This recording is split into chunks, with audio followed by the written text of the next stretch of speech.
Number one in Central California. This is ABC 30 Action News, AM Live. Good morning to you. I'm Wes Severson. Developing this morning, an officer-involved shooting is under investigation in southwest Fresno. Police say 35-year-old Steven Sengorna threatened to kill another man at his apartment last night. Minutes later, officers spotted the suspect and chased him. When Sengorna pointed what looked like a gun at an officer, the officer opened fire and hit the suspect. Police eventually took him into custody and he was taken to the hospital for treatment. The gun turned out to be a replica. Happening now, the Red Cross has opened a third shelter to help victims of the Cedar Fire.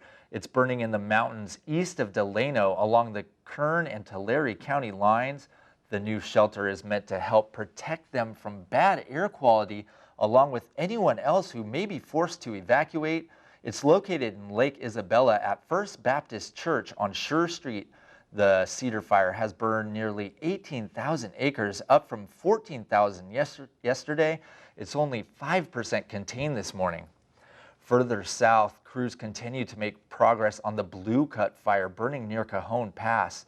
More than 37,000 acres have been charred, but the blaze is now 83% contained this morning. More than 100 homes have been destroyed. Highway 15, which connects Los Angeles to Las Vegas, is now reopened. Its closure earlier this week caused major problems for tourists and evacuees. And in San Luis Obispo County this morning, the chimney fire is causing problems for firefighters as it continued to grow in size overnight. Now it's threatening the historic Hearst Castle.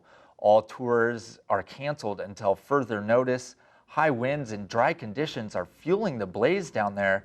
More than 24,000 acres have now burned, and it's still only 35% contained.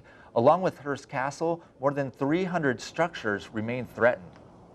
A city ordinance meant to make neighborhoods look nicer is also actually causing problems for Fresno firefighters.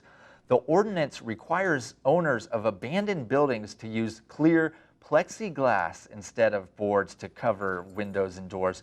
But you see it here in this demonstration. The thick material used on these buildings makes it tough for the firefighters to get in.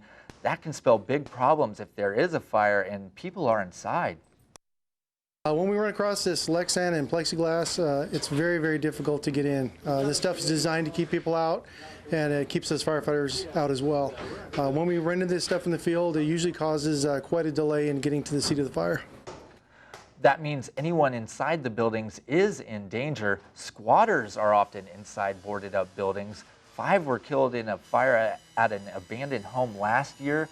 A special saw used by the rescue squad was able to cut through some of the plastic material, but these saws are not carried on most fire trucks and cost about $2,000 each.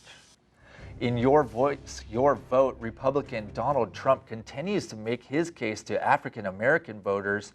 At a rally in Virginia yesterday, Trump said he is blaming his own party for failing to garner support from this group.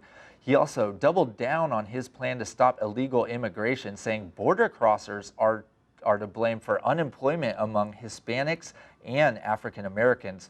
Polls show Trump lagging significantly behind rival Hillary Clinton among minority voters. Meanwhile, Trump's running mate Mike Pence paid a visit to the Iowa Fair last night.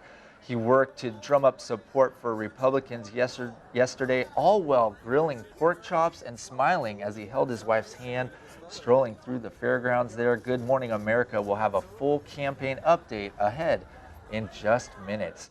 Action News Time, 9:27. In our next half hour, the wildfire growing in parts of Tulare County this morning, plus the new blaze that popped up near Santa Barbara.